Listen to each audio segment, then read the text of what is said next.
Good morning, everyone. I'm glad to have the opportunity to speak about our cooperation with Mexico to counter the illicit drug trade, particularly fentanyl trafficking. This is a key Biden administration priority and an area where the Treasury Department is taking decisive action in close collaboration with the Mexican government. In my remarks, I'll explain the importance of this work and lay out our actions. I'm also here to announce a specific action. Today, we're designating 15 individuals and 2 entities in a network that has been involved in importing fentanyl into the United States. Let me start with the stakes. More than 1 million people in the United States have died of drug overdoses since 2000. Opioids, including synthetic opioids such as illicitly manufactured fentanyl, are the most deadly, killing more than 1,500 people per week and harming many more. And deaths from opioids have risen rapidly over the past decade, with a particularly sharp increase during the pandemic. Today, more people in the United States aged 18 to 49 die from fentanyl than from any other cause. The cost for families, individuals, and communities is devastating. While we're focused on the immense human impact, the epidemic also takes a significant toll on our economy. The U.S. Congress Joint Economic Committee estimates that in 2020, the opioid epidemic cost America nearly $1.5 trillion. The opioid crisis has deep roots. The so-called first wave of opioid-related deaths was driven in part by prescription sales in the United States. A second wave was driven by heroin.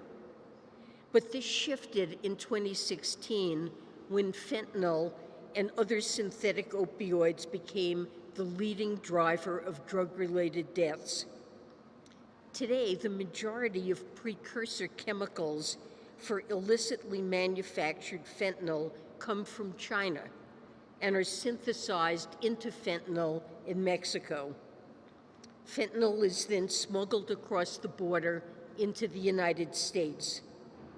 This means fentanyl is not just a public health emergency with devastating human and substantial economic costs.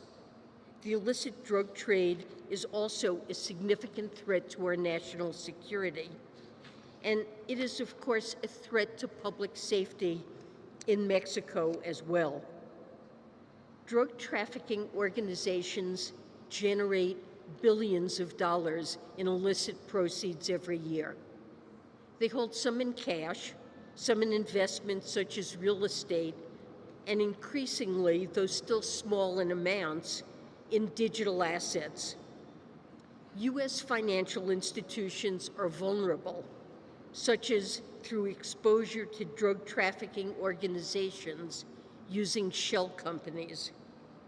Within the United States, the Biden administration is working to reduce demand through raising public awareness and expanding access to treatment. U.S. law enforcement is also seizing significant quantities of fentanyl.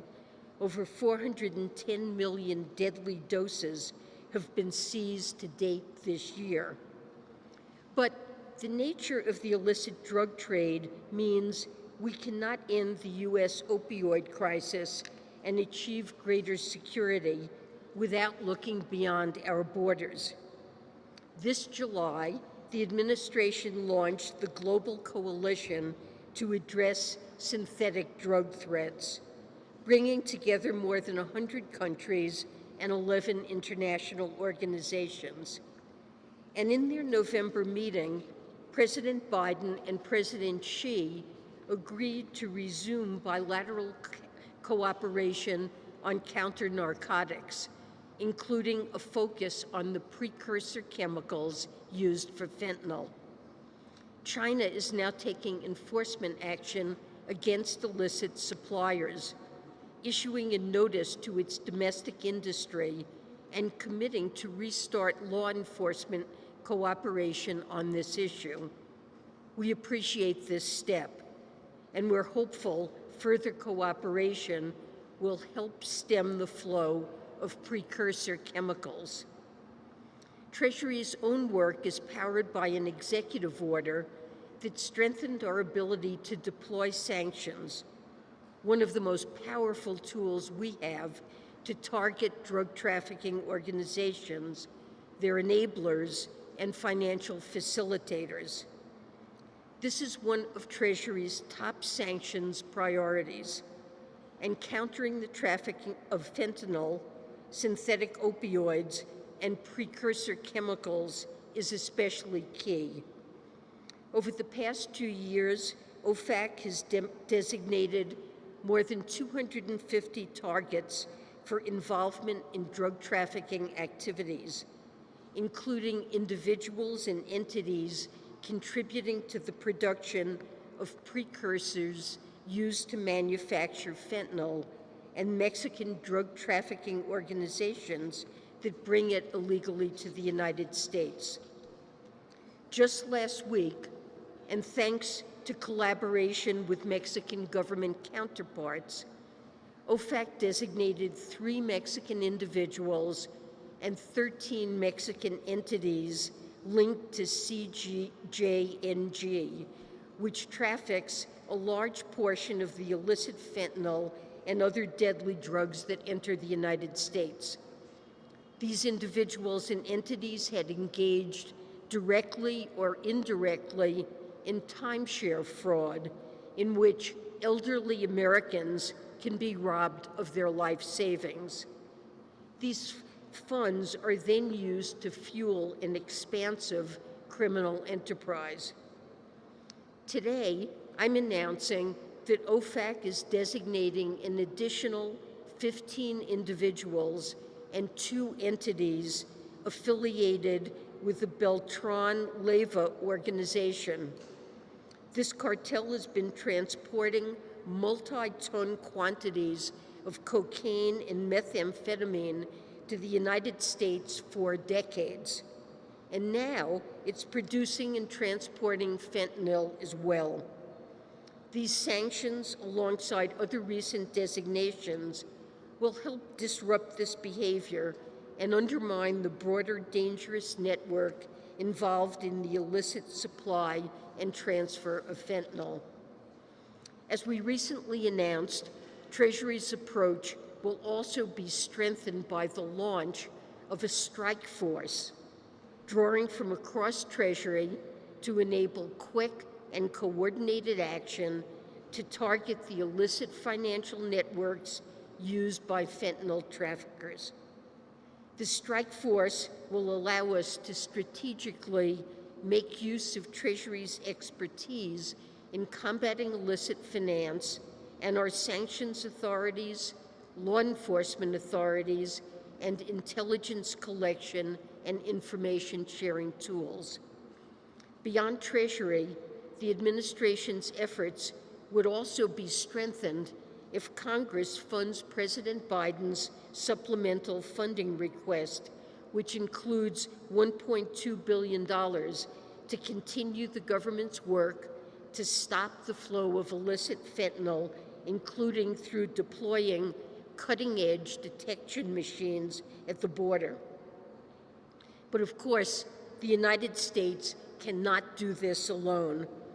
Under the U.S.-Mexico Bicentennial Framework for Security, Public Health, and Safe Communities, we work closely with our Mexican government counterparts to pursue both high-level dialogue and to take urgent case-by-case action, building on our historically close relationship to jointly combat money laundering and illicit financing threats more broadly.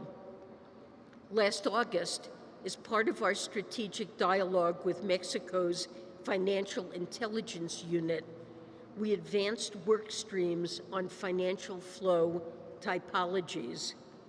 In October, the United States and Mexico committed to intensify our efforts to combat illicit drug trafficking, particularly of synthetic drugs such as fentanyl.